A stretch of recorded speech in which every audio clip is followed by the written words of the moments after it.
second day of this course, instructors formed the students up into rogue teams and led them into previously surveyed areas known to have crevasses, huge cracks found in glaciers, which are bridged over by blowing snow. These crevasses are among the biggest dangers in Antarctica and can easily be undetected.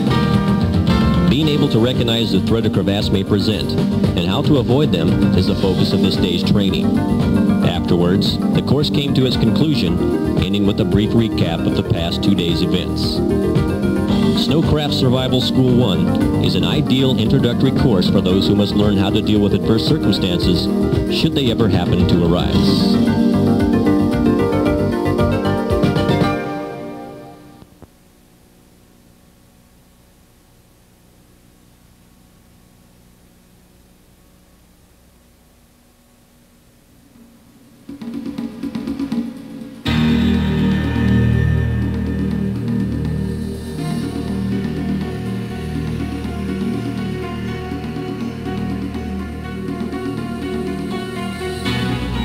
Once the aircrew personnel have qualified in snow survival training, they once again join with the other squadron aircrews, already performing the mission at hand to support the tasking of the National Science Foundation.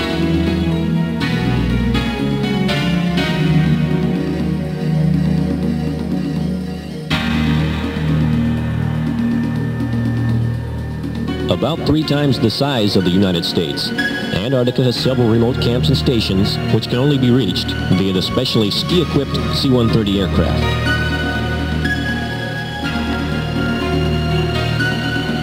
Remote locations such as Smith Glacier, McMurdo Dome, Ellsworth, and the Geologist Range are among some of the places that various science teams would need to be flown by VXE-6 aircrews to perform their research.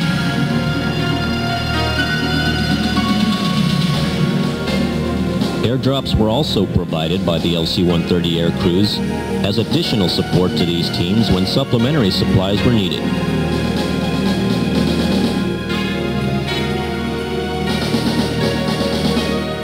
Bird Surface Camp, Deserts, and South Pole Station are some of the more frequently flown to locations. These research stations are where scientists conduct studies which are vital in learning about the history and future of our planet.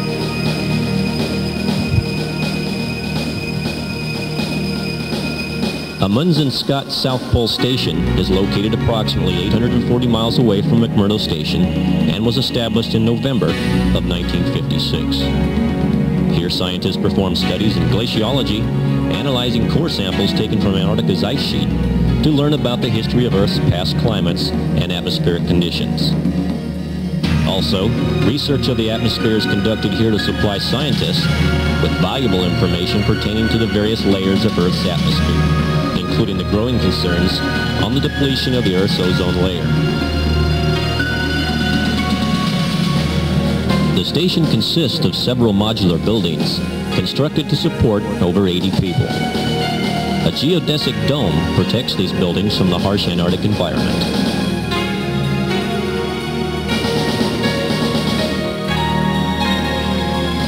The South Pole itself is indicated by a brass stake and a sign dedicated to the first Antarctic explorers to ever reach the pole. Nearby is what is known as the ceremonial South Pole, on display along with the national flags of each country in agreement of the International Antarctic Treaty.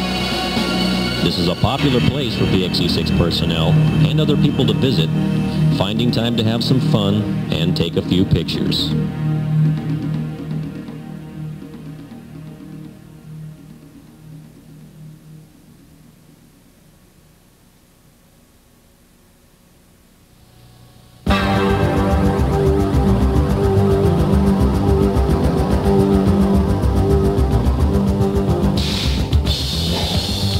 Helicopter support is provided by VXE-6 for science teams conducting research and exploration localized closer to McMurdo Station. The helo crews spearhead the start of the main deployment, beginning their flight operations in early October and continuing until early February.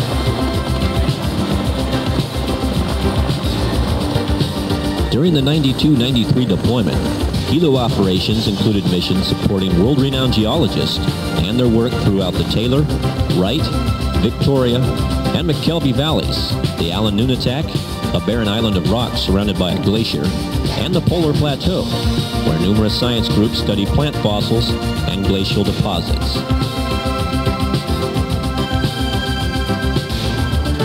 At Lake Frixell, Hilo crews worked with scientists from Woods Hole Oceanographic Institute and provided flights to the top of Mount Erebus in support of the Dante Mars robot project. VXE-6 Hueys also provide support to the New Zealand Antarctic Research Program.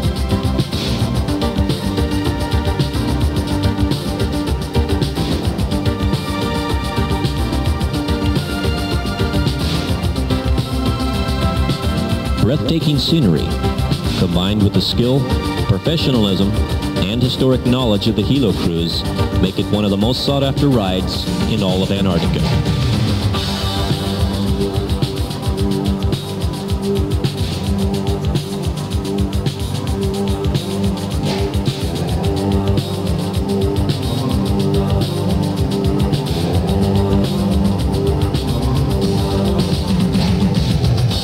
Able to reach spots which are completely inaccessible to the fixed-wing LC-130 Hercules. The UH-1 November Huey is unique in its capability of landing close to remote campsites with pinpoint accuracy and provide vertical replenishment of supplies to many of these camps which could not exist without the air support provided by them. The ability of the Hilo crews to operate in such remote locations with only the most Spartan support led them to adopt the name Ice Pirates. Whether it is a small camp consisting of 2 or 3 people, or a larger camp of 20 or more, the helicopter support provided by VXE-6 plays an important part in accomplishing the mission for the National Science Foundation.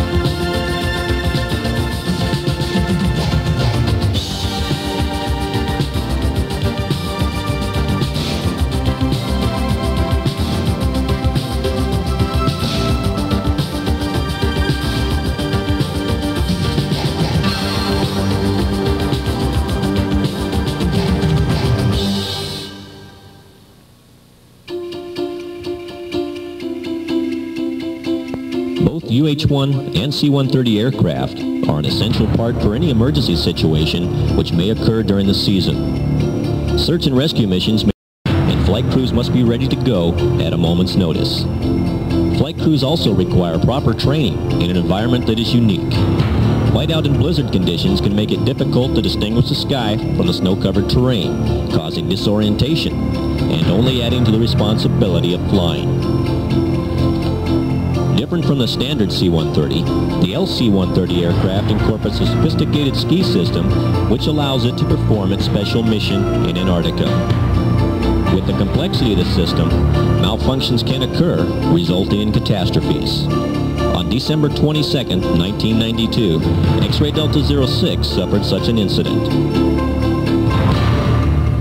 An undetected nose ski malfunction caused the nose landing gear to tear off the aircraft upon landing.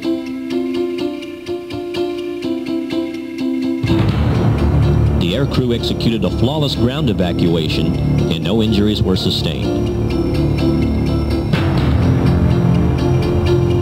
By the end of deployment, maintenance crews and Lockheed engineers managed to complete repairs and fly the plane to New Zealand, where it will undergo a complete restoration and be returned to service with the squadron. Each of the aircraft utilized by VXE-6 are the backbone of the Operation Defreeze program.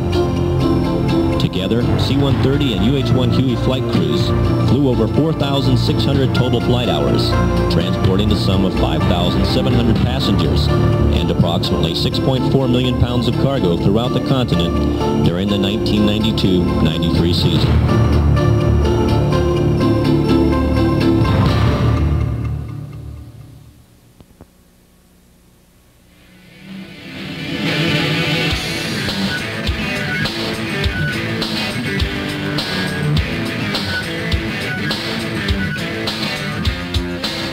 Although flight crews may claim credit to performing the mission,